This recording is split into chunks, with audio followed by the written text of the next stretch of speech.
Bonjour à tous, c'est Ewen pour une nouvelle vidéo. On se retrouve pour l'épisode 4 pour parler de VMware et de ses produits. Donc aujourd'hui on va faire une VM, donc machine virtuelle sur VMware Workstation et on va faire un ESXi dedans. Je vous explique tout ça juste après l'intro.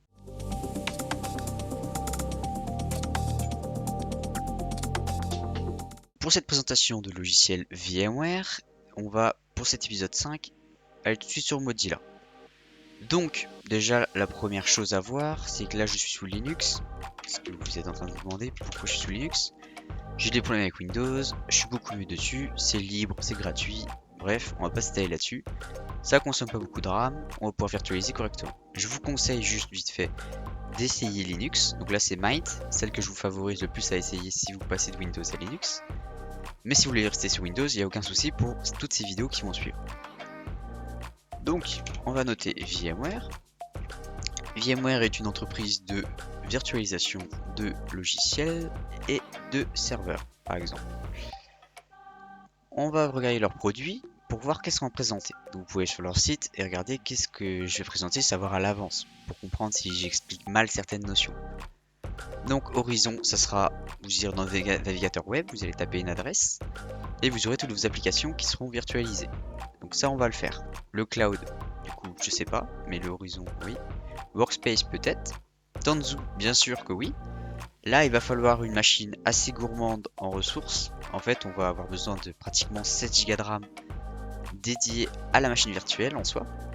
Donc Tanzu en lui-même ne consomme pas beaucoup, mais il aura besoin du maître de VMware, vCenter. Donc il va nous prendre, dans notre cas, 15 Go de RAM, voire 16, pour pouvoir gérer des autres vSphere. Donc vSphere, c'est un peu comme Proxmox, mais version payante. On prendra du coup ça. Le vSAN, c'est pour gestion de stockage. On va peut-être l'aborder, mais pas sûr. Il n'y a pas vraiment une utilité pour l'instant à vous le montrer. Sachant qu'on va aborder l'hyperconvergence, qui est très intéressant selon moi, et qui ne nécessite pas de vSAN. NSX sera peut-être abordé aussi, c'est pour des raisons de sécurité, NSX. Et du coup, cela peut-être, c'est pas sûr, mais ceux-là seront oui abordés. Donc Fusion pour Mac. Si vous avez un Mac et que vous avez envie d'avoir du Windows tout en gardant un Mac parce que c'est stylé, vous allez installer Fusion pour un Windows virtuel, faire vos travaux, etc. Workstation Player qui permet de faire une seule machine virtuelle dans notre non commercial édition. Et là, nous allons faire Workstation Pro qui va permettre d'avoir plusieurs machines virtuelles. En essai gratuit, on va le faire. Donc, aussi, pourquoi VMware? Parce que là, on pourrait mettre un VirtualBox. Ça va être très simple. Vous allez vous mettre dans un cas de production, si vous êtes encore étudiant ou là où vous souhaitez juste vous former. On a un serveur VMware, même une dizaine de serveurs VMware. Toute votre entreprise tourne dessus et vous aimeriez bien avancer votre travail depuis votre bureau. Et bien vous allez sur Workstation, donc VMware Workstation, vous allez créer votre machine virtuelle, vous allez l'optimiser, etc. C'est tous les services qu'il faut. Vous allez l'exporter et vous allez pouvoir l'importer sur les serveurs. Tout est entièrement compatible. La solution alternative, elle existe, ça s'appelle pour VirtualBox. On va mettre un VirtualBox, donc ce qui est l'alternative à Workstation. On va préparer notre VM, on va devoir la convertir, juste le disque dur virtuel, et l'importer sur le Proxmox, en ayant converti. C'est plus embêtant, on n'a pas le matériel qui est déjà prêt, on va devoir juste mettre le disque. Donc là, on va faire un gain de temps, de performance et de stabilité. Donc, machine virtuelle, voilà, 3D, donc si vous voulez jouer dans une VM, ce qui est pas très conseillé, vous le pouvez. On peut faire des conteneurs Kubernetes, donc Kubernetes c'est en lien avec Tanzu, donc Tanzu qui permet de faire du Docker. Et un réseau virtuel puissant, donc voilà, on peut virtualiser des réseaux entiers juste sur ce PC là. Vous avez un ordinateur, vous pouvez tout virtualiser. Les cas d'usage, voilà, donc des solutions pour les professionnels de l'informatique, c'est bien du pro, c'est pas du perso de l'entraînement. Là on va s'entraîner pour être en entreprise plus tard. On descend, voilà, condition que voilà, vous faites 2 Go de RAM, 4 Go, bien sûr, il faudra beaucoup plus pour faire des machines virtuelles. Et donc là, on va vouloir le télécharger. Donc, comment on fait? On va aller sur VMware Workstation Pro. Alors, pas pour, juste Pro. Download, voilà. Donc on veut beaucoup utiliser d'anglais, bien évidemment. On va prendre le téléchargement de Pro. Et là, vous allez faire pour Windows. Et moi, je vais faire pour Linux. Donc une fois que ça clique, ça va ouvrir un nouvel onglet qui va lancer le téléchargement. Donc téléchargement se lance ici, moi je l'ai déjà lancé. Donc on se retrouve à la fin de ce même téléchargement. Donc une fois terminé le téléchargement, on va faire, donc sous Linux, si vous essayez en même temps que le tutoriel, ça serait parfait. Mais on va quand même faire comme si vous étiez pas habitué. Donc CD c'est pour change directory. On va accéder au directory du coup, au répertoire téléchargement. On regarde avec un petit ls pour lister le répertoire. Donc là on a le workstation full. On va faire chmod pour le rendre exécutable plus x vm hop workstation full bundle. Donc une fois rendu exécutable, on refait un petit ls, hop, sudo // et VMware, hop, workstation. Il va extraire. Donc le cas sous Windows sera très similaire, il n'y aura pas de souci avec ça. On va juste avoir besoin de double-cliquer sur l'installation. Voulez-vous exécuter? Oui. Suivant, accepter conditions. Et ça sera fini. Il vient de terminer son installation, donc 100%, voilà. On va dans notre barre de recherche VMware, donc là, ça va venir similaire à Windows. Donc on va mettre le Workstation. Là, ça sera tout pareil, j'accepte les conditions. Donc vous les avez lues à l'avance, bien évidemment, j'accepte. Voulez-vous rejoindre le programme? Donc là, moi oui. Donc une fois arrivé ici, on a deux solutions. Soit vous mettez une clé de licence. Donc si un tonton ou etc. fait des tests, vous pouvez mettre sa clé de licence s'il est d'accord. S'il aime bien VMware ou même, enfin même pour le boulot, si son boulot est d'accord, vous mettez la clé de licence. Soit vous êtes un peu chercheur sur internet et selon votre éthique à vous, est-ce que vous allez être prêt à mettre une clé piratée? Ça dépend. Donc je l'aborde, mais vous faites comme vous voulez. Ou sinon, on va faire essai de 30 jours. Donc dans mon cas, moi je vais mettre une clé de licence. Bien évidemment, je vais peut-être pas la montrer. Donc là, j'ai mis ma clé de licence, elle est valide. Je finish. Pour le cas où vous regardez beaucoup de tutoriels en 30 jours, c'est largement possible, vous désinstallez, réinstallez après. Bref, il n'y a pas de souci. Pour moi, je vais pas faire un truc par jour. Je vais bien sûr avoir besoin de plus de 30 jours pour faire tous mes tutoriels. Donc, là on a la partie intéressante, on a fini l'installation. Là, vous avez une infra qui est prête à être utilisée, donc infrastructure. Qu'est-ce qu'on va avoir besoin? Donc on va avoir de créer une nouvelle machine virtuelle. Donc nous, là on peut faire plein de machines virtuelles. Ce qu'on va faire, c'est un note qui permet de faire d'autres machines virtuelles dedans. Donc ça va être assez facile. On va aller sur notre petit navigateur web préféré. On va marquer VMware ESXi. Donc c'est la solution qu'on cherche. Et on va prendre la 8. Bien sûr, la 8 consomme plus que la 7, que la 6, etc. Mais par rapport aux mesures de sécurité qui sont très importantes, là on les aura. Pour notre cas, c'est pas important, mais on en aura quand même besoin en production d'entreprise. Donc là, c'est la documentation. On va juste faire download. Non. Voilà. On va prendre la 8. Donc la eval, donc pareil, il y a un test. Donc on fait create an account. Moi j'en ai un. Vous avez 60 jours d'essai, donc c'est largement assez. Vous avez une clé de licence sinon pour le mettre sans vCenter. Ce que je vous déconseille si vous voulez mettre un vCenter pour essayer. Moi je ne peux pas le télécharger parce que je ne sais pas, il y a une maintenance aujourd'hui. Si je fais I have an account, il va vouloir me proposer de me connecter. Voilà, maintenance. Vous le téléchargez, normalement ça fonctionne, ou sinon vous essayez via du torrent. Bien sûr, évitez les logiciels malveillants, etc. des torrents sûrs, ou si un ami a déjà l'ISO, faut lui demander. Donc personnellement je l'ai déjà, il est ici, installeur 8.0. On va faire create a new virtual machine, donc typical, on va pas s'embêter. Donc là il le trouve pas assez normal, on va aller dans dossier personnel et VM installateur. Il ne trouve pas lequel c'est, donc moi je vais lui dire que c'est un ESX version 7, ça passe. On va le mettre juste ici 8, mais ça changera rien maintenant qu'on lui a dit quelle compatibilité il fallait accorder. 140 Go, très bien. Et on va customiser le hardware.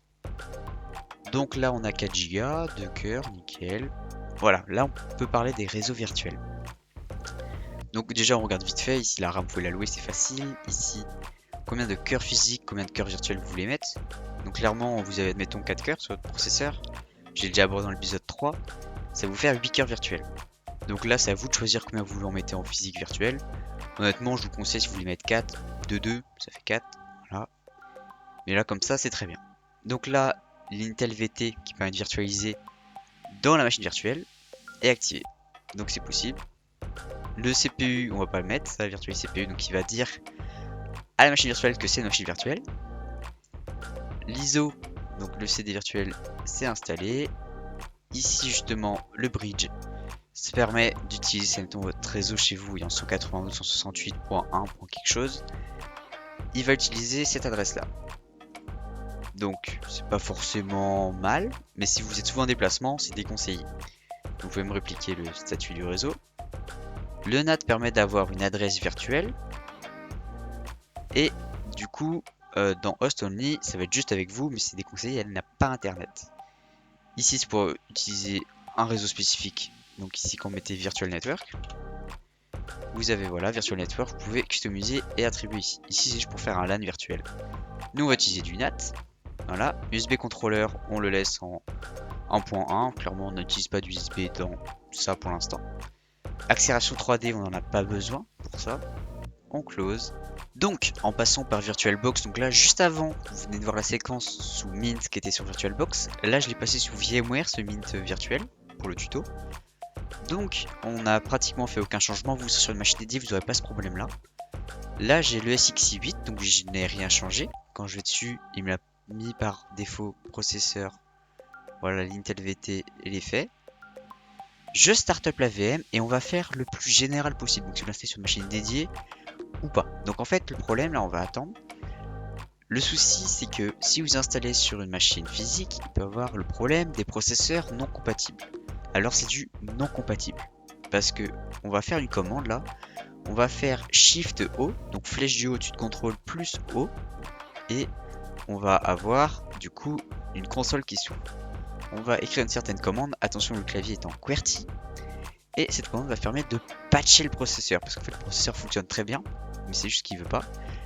Et par contre, du coup, vu qu'on a fait ça pour une VM, pour avoir un souci, c'est la carte réseau. Elle ne sera peut-être pas compatible sur des machines dédiées. Mais là, sur du virtuel, elle sera compatible. Donc là, je vais faire Shift O plusieurs fois. Ah, hop, voilà. Donc là, j'ai accès à la console. C'est en QWERTY, je vais faire Allow. Donc là, hop. Léguer ici. CPU. Égale True. Du coup, j'autorise les CPU légales si, enfin normal. Je le passe en trou. Là je n'ai pas besoin pour la VM mais je le montre pour les machines dédiées. Ça peut vous sortir du cambouis, c'est vraiment très utile. Donc votre serveur dédié quand vous mettrez un écran ça ressemblera à ça. Clairement ça vaut pas le coup de mettre un écran à part pour diagnostiquer. Mais pour la VM là ça va être intéressant.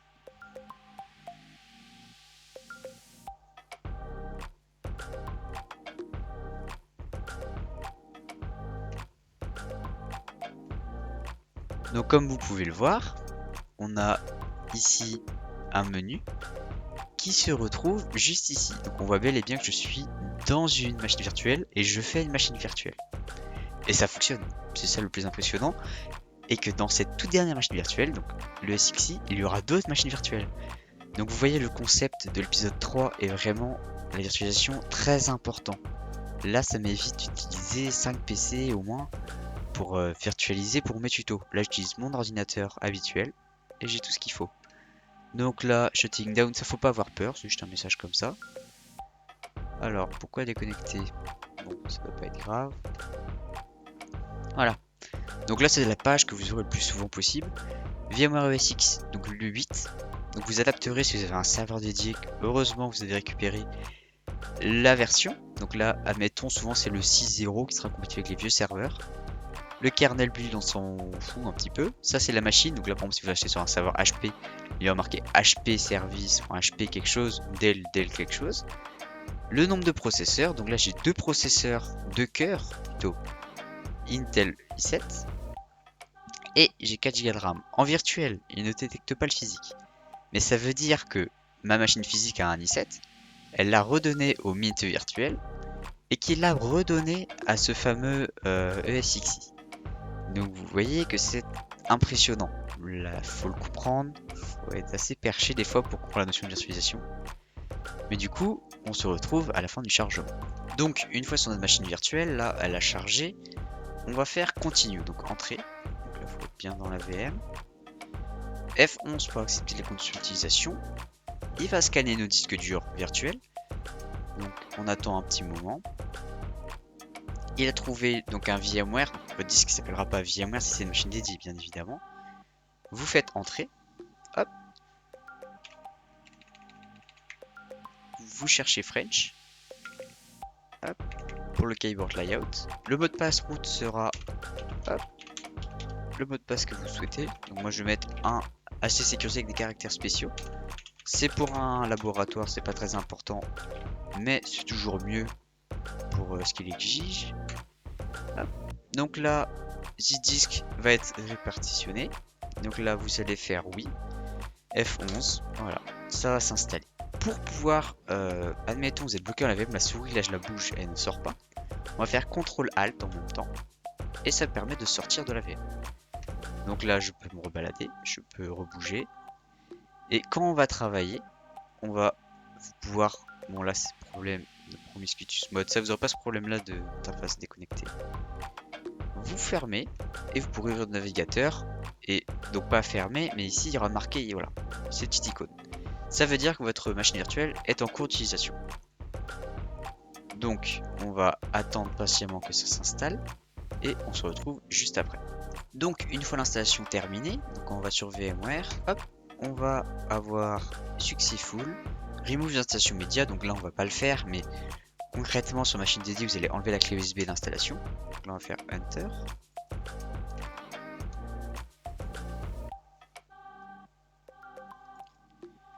Hop. Il va reboot le serveur et on va avoir une nouvelle adresse IP pour ce serveur là. Donc l'adresse IP sera attribuée par le NAT dans notre cas.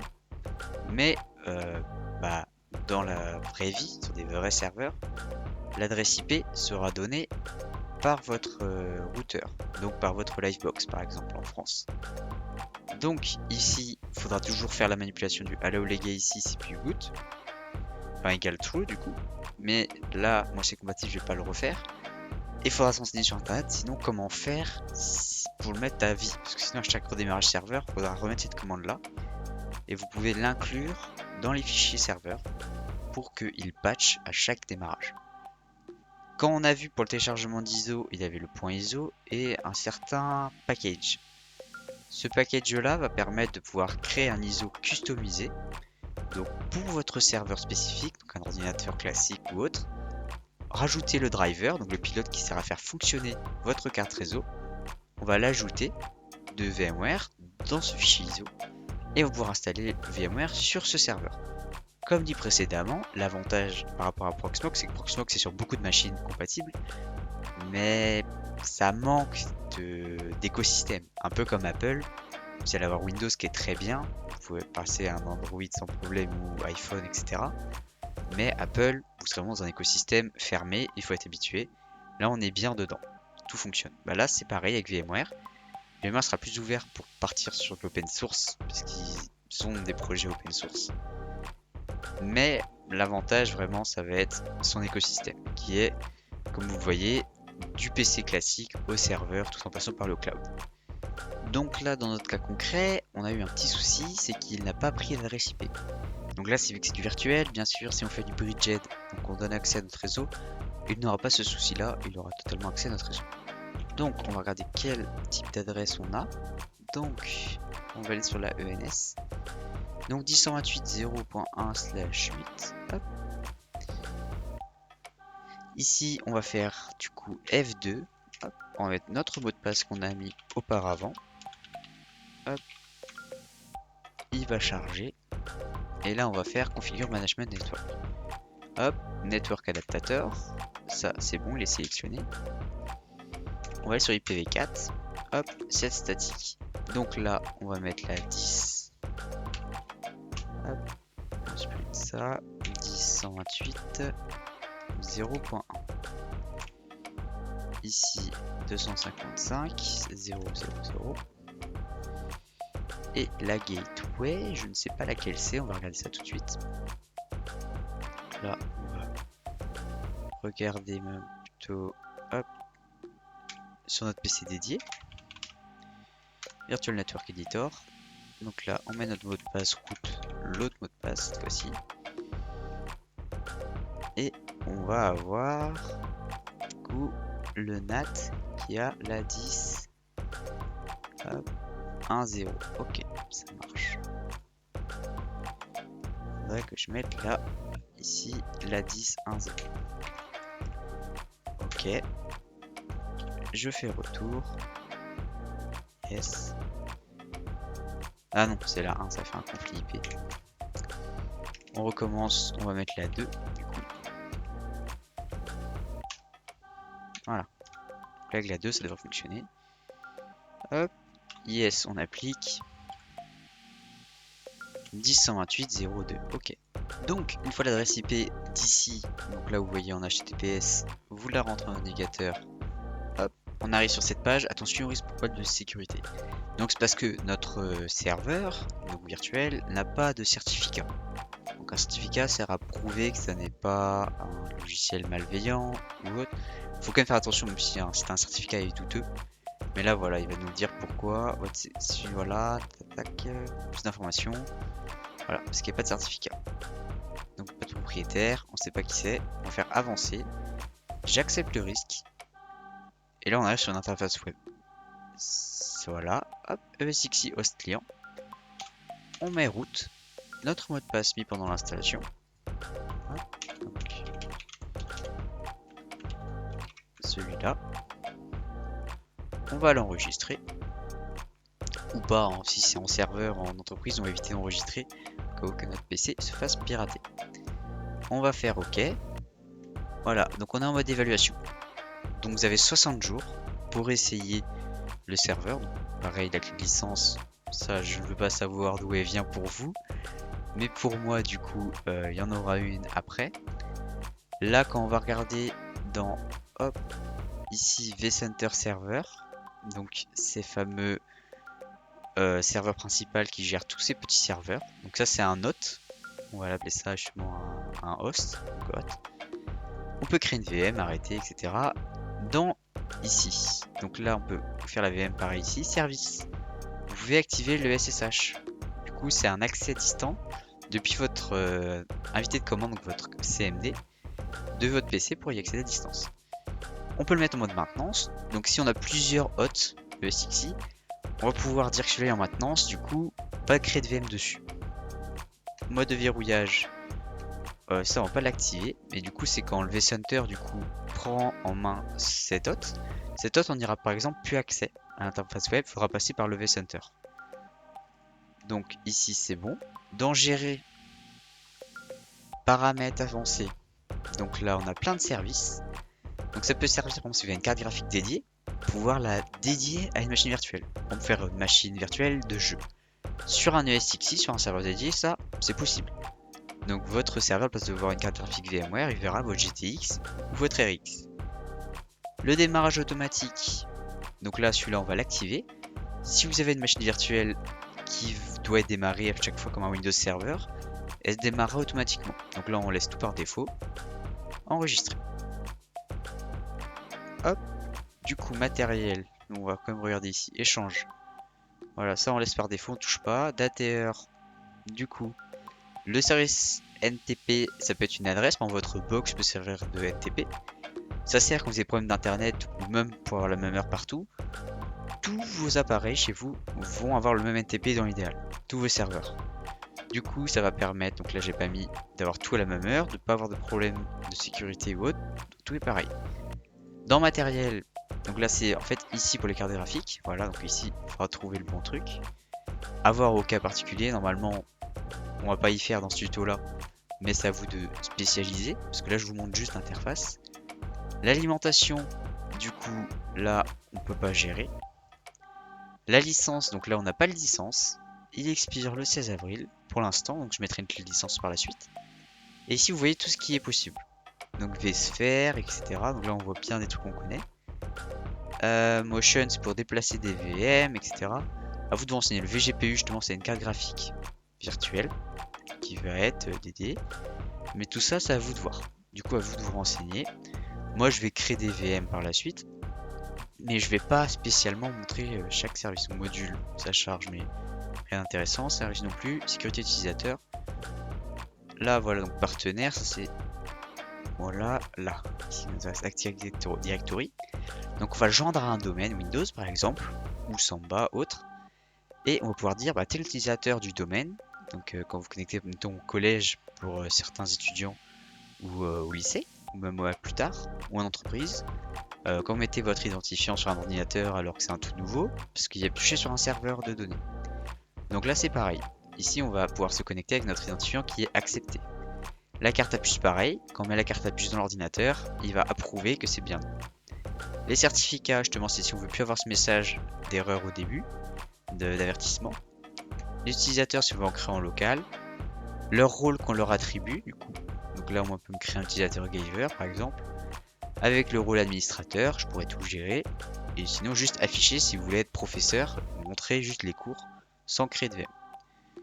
Donc, la surveillance, voilà. Ici, on voit ce qui est beaucoup plus stylé, mais qui est présent dans Proxmox malgré tout. Ici, il va être beaucoup plus classe. Et on va pouvoir avoir plein de statistiques. Donc ici, on a la console. Tout ce qui se passe sur votre serveur sera ici. Sur Proxmox, ça existe aussi. Votre CPU, votre mémoire, là, patata, on a tout ce qu'il faut. Donc le matériel, s'il y a des problèmes de disque, autre chose, il vous le dira. Les machines virtuelles, c'est là qu'on va créer des machines virtuelles. Donc là, on y reviendra juste après. Mais pour l'instant, on va pas s'y intéresser. On va regarder le reste. Donc stockage. Alors ici, on a des parties intéressantes. Donc si vous avez un serveur NAS, c'est chez vous. Ce qui permet d'avoir une sorte de PC avec plein de disques, quelque part chez vous, avec beaucoup de place. Vos machines virtuelles, à la place d'être créées sur votre serveur, pourront être mis sur ce serveur NAS. Pour Synology, on appelle ça un LUN. Donc LUN. Et ça va permettre du coup ici de faire un disque virtuel, qui est en fait un disque virtuel là-bas, mais ici sera considéré comme un dédié. Et tout ira dessus, tout ira sur votre NAS. Ça peut être cool si vous voulez pas perdre vos VM, si vous voulez vraiment tout garder. Donc adaptateur, ça faudra voir sur le site de Synology par exemple, ou votre NAS que vous avez. La mise en réseau, ici. Du coup, là, comment ça fonctionne? L'avantage par rapport une fois de plus à Proxmox, du coup, ça va être que la NIC physique, du coup, c'est votre interface physique, on la voit bien. Souvent, ça s'arrête à ça et NIC virtuelle sur Proxmox. Nous, ça va être un peu plus simple à voir pour les débutants comme vous et moi. On va aller sur, par exemple, commutateur virtuel. Là, on en a un par défaut, donc c'est un switch. Donc, on a déjà dit que c'était un switch. Ça peut être par exemple votre box. Derrière les 4 ports que vous avez de la box, c'est un switch, un mini switch. Et bien là, voilà, ça va être un mini switch. Donc là, on va avoir une carte. Voilà. Donc là, c'est notre interface dédiée. Donc la carte réseau de votre PC qui va, hop, donner aux machines virtuelles. Donc là, le network, il n'est pas là. Mais il n'y a rien dessus. Et ici, pareil, il y a juste l'interface web qui est liée à cette interface. Donc si vous avez par exemple 4 interfaces réseau sur votre ordinateur, vous pouvez les organiser. Bah tiens, ça c'est l'interface de management, donc pour gérer tout ça. Il y a une interface pour internet, une interface, etc., etc. Vous avez une interface pour chaque chose. Une fois après avoir fait votre vSwitch, vous pouvez faire un groupe de ports. Ou même dans le groupe de ports, ça va créer automatiquement. Donc là, admettons, on a envie de créer un nouveau, voilà, un nouveau port. On peut le mettre sur le vSwitch qu'on veut. Si on met un VLAN ou non. Et après sécurité, promiscuous mode, etc. Voilà. Donc là, l'adresse MAC, on laisse. Tout fonctionne bien. Quand on touche pas, quand on ne sait pas, on ne touche pas. C'est le plus simple à retenir. Ici, on va pas regarder. Pare-feu, voilà, s'il y a des problèmes, normalement, il n'y a pas de problème pare-feu, j'ai jamais rencontré. Et du coup, on va pouvoir télécharger un ISO sur notre machine main. Donc, on va, pour notre exemple, faire un autre Linux. Donc, on va mettre un Ubuntu. Donc là, comment on va le télécharger? On va aller voir Ubuntu. Donc là, j'aurai pas la 22.04 dans mon exemple. Moi, j'aurai la 20. Ça change rien. Donc, on va juste montrer la démo. Donc, vous allez sur le site. Vous allez prendre la LTS. Donc, LTS, qu'est-ce que ça va être pour Ubuntu?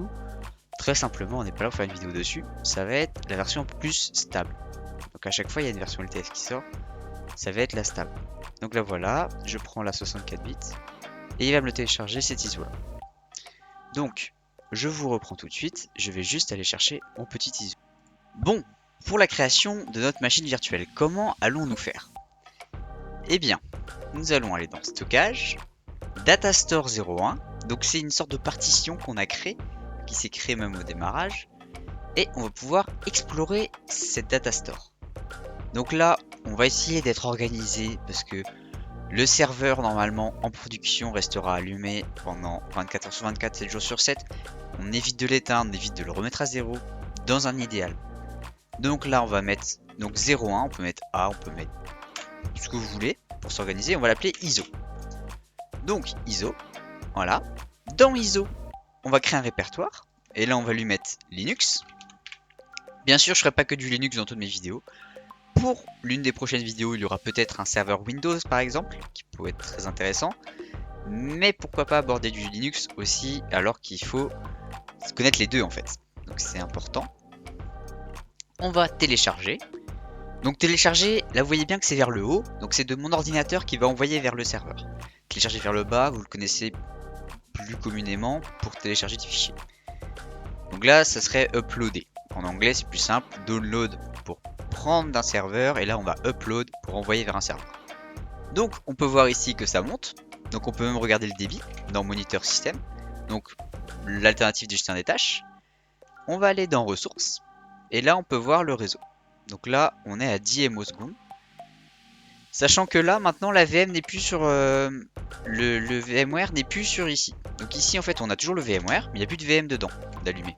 Comme vous voyez, ici, il n'y a plus d'icône. Je l'ai mis sur un autre serveur déporté, dans cet exemple-là. Donc là, on voit toujours bien que c'est sur un NAT. Du coup, quand je vais là, elle est ici. Elle est sur mon PC local. Donc, maintenant, on part d'une vraie structure. C'est vraiment, on a le serveur décalé. Donc on l'a mis sur un autre PC, il n'est plus là. Pour l'exemple, il est là, mais sinon, il n'est plus là. Donc, on va attendre que le fichier se upload, donc juste ici. On peut voir aussi sa progression là. Et on se retrouve dès que c'est uploadé. Bon, notre fichier s'est enfin uploadé. Donc, comme on le voit ici, c'est terminé, c'est en vert, il est là. Maintenant, on va créer la VM, Virtual Machine toujours. Hop, on arrive ici, c'est très beau. Hop, créer, enregistrer. Donc là, on va soit avoir trois choix. Soit on crée une nouvelle machine, ce que là, on va faire dans notre cas. Soit on va déployer à partir d'un modèle. Donc voilà. Donc soit ça c'est le modèle de la machine, ça c'est son disque. Ça va être si on veut passer justement faire comme on a dit le contraire. De la workstation au ESXi et vice versa. On peut totalement inverser. Donc aussi enregistrer une machine existante si elle a disparu. Donc on va prendre l'existant, ça ne nous intéresse pas. Créer une machine virtuelle. Suivant. Vous allez voir, il n'y a pas besoin d'être un génie, un ingénieur. Donc, c'est laisser un nom. Bah, logiquement, on n'y réfléchit pas trop. On connaît pas encore VMware, on va mettre Ubuntu. Voilà. Compatibilité version 8. En fait, on va mettre la maximum si tout est en version 8 chez nous dans notre infrastructure. Si on a des serveurs qui sont jusqu'en 6.6, 6.0 pour une meilleure compatibilité, on va le baisser jusqu'au 6.0. La 6.5 elle est encore très connue. Voilà, donc on peut adapter ce qu'il faut. La famille, ça sera Linux. Et du coup, ça sera un Ubuntu. Donc en 64 bits. Suivant. Ok, donc là, il nous propose par défaut un disque. Donc, comme on a dit, si on met sur un serveur NAS, ici, il y aura Synology Disk. Pour l'exemple de Synology, mais si vous êtes un NAS fait maison, bref, il y aura le nom que vous connaissiez, vous, de votre NAS. C'est pour ça que c'est important de connaître ce matériel. On va faire suivant. La taille du disque spécifiée, espère quand il est disponible, ça c'est normal, c'est moi qui ai mal configuré. Donc, ce que je vais faire, je vais mettre 8 Go, j'ai largement assez, normalement. Voilà. Même, allez, soyons. Hop, à 16. Combien il me propose? C'est ça qui m'embête. Bon, 8 Go on va mettre pour l'exemple. Ce qui va être important maintenant, ça va être la gestion de notre espace de stockage. Si vous avez 20 Tera, donc 20 000 Go sur votre serveur, pas de souci, vous pouvez tout flamber. Mais au bout d'un moment, vous serez peut-être bloqué, même à 20 Tera. Donc là, on a des options. Alors, provisionnement statique. Donc voilà, on a plusieurs choses. On en a un, il va prendre plus de place. Donc il va se prendre un peu plus de place sur le disque. Admettons, on alloue 150 Go. On va dire ici 150. Et bien si mon système n'en prend que 8, en dynamique il ne prendra que ces 8 là. Et il prendra 10 la prochaine fois. S'il en a besoin. Là on va vraiment le mettre comme ça. Mais il faudra penser que si notre disque est bientôt plein, de changer cette machine virtuelle de serveur. Sachant que nos serveurs on pourra passer de l'un à l'autre avec le vCenter. Donc ça c'est bon. Les parts, les machins, ça on n'y touche pas. Pour l'instant on n'en a pas besoin. USB 2.0 très bien. L'adaptateur réseau, donc là on est sur VM Network, donc le network par défaut. Celui dans la mise en réseau. Le lecteur DVD, on va mettre un fichier ISO de la banque de données. Le périphérique hot, c'est si on va mettre un lecteur CD dans notre serveur, enfin un DVD. Donc Linux, hop, sélectionné. Carte vidéo, on va pas spécialement en mettre. On va mettre celle par défaut, ça fonctionne très bien. Terminé. Il va faire son petit boulot. Voilà, elle est ici, notre machine virtuelle. Ici, on aura tout un tas d'informations. Donc là, VMware Tool, qu'est-ce que c'est? Ça va permettre, par exemple, Proxmox, on est obligé d'avoir une résolution d'écran qui est en 800 par 600, un gros carré tout moche. Là, on va pouvoir l'avoir en plein écran, grâce à VMware Tools. Donc là, j'ai changé d'IP, du coup. Je vais juste démarrer ça. Donc il m'a mis 2 Go de RAM, de CPU. Jusqu'à là, tout est bon. Mes statistiques peuvent se lancer, donc je peux savoir tout ce qu'il faut. J'ai vraiment carte vidéo 16 MO, c'est largement suffisant. Donc maintenant vous avez vu comment installer les services de VMware. On a découvert quels sont ces services. Vous avez une infrastructure qui est débutée. Donc là je vous ai juste mis jusqu'à l'import de l'ISO et la création de la machine virtuelle. Donc maintenant ce sera à vous d'essayer. Donc ce que je vous conseille là sur virtuel, c'est pas très conseillé. Si vous êtes sur Workstation, faites toutes vos machines virtuelles sur Workstation. Ne faites pas de SXI virtuel. Là, c'était pour la démonstration. Ce qui peut être fait, du moins, peut être plus intéressant par rapport justement au Proxmox, comme on y revient souvent. Vous allez avoir votre ESXi. Donc là, on est sur Workstation.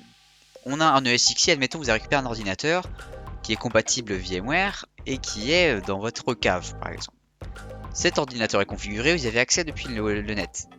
Mais vous aimeriez bien qu'il soit là. Alors comment on fait? Eh bien on va faire Files. On va faire Connect to Server. Et là on va mettre l'adresse IP. Donc là je mets l'adresse du serveur en question. Je mets root. Et je mets son mot de passe. Voilà. Donc le certificat bien sûr, il y a toujours des problèmes de certificat Connect Anyway. On attend un petit peu. Et voilà. Donc là, ce qu'on a réussi à faire, d'ici nous pourrons créer nos machines virtuelles, les gérer, les manager, voir ce qui se passe, tout voilà, en mieux. Ça c'est l'avantage crucial aussi encore de VMware. Maintenant, libre cours à votre imagination pour faire des nouveaux systèmes optimisés, etc. Vous pouvez vous défouler. Aux prochaines vidéos, on verra d'autres choses sur VMware ou sur d'autres sujets en IT. Donc, comment on va faire? Hop, remember.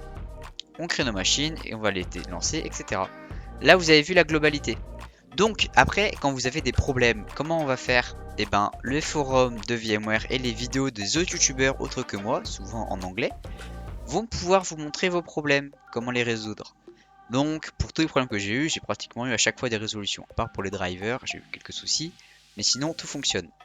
Donc voilà, donc n'hésitez pas à faire vos retours sur VMware par rapport à Proxmox si vous souhaitez. Donc sur ce, merci de m'avoir écouté. N'hésitez pas à donner vos retours sur les prochains tutos à faire, sur ce tuto là. Bref, à la prochaine.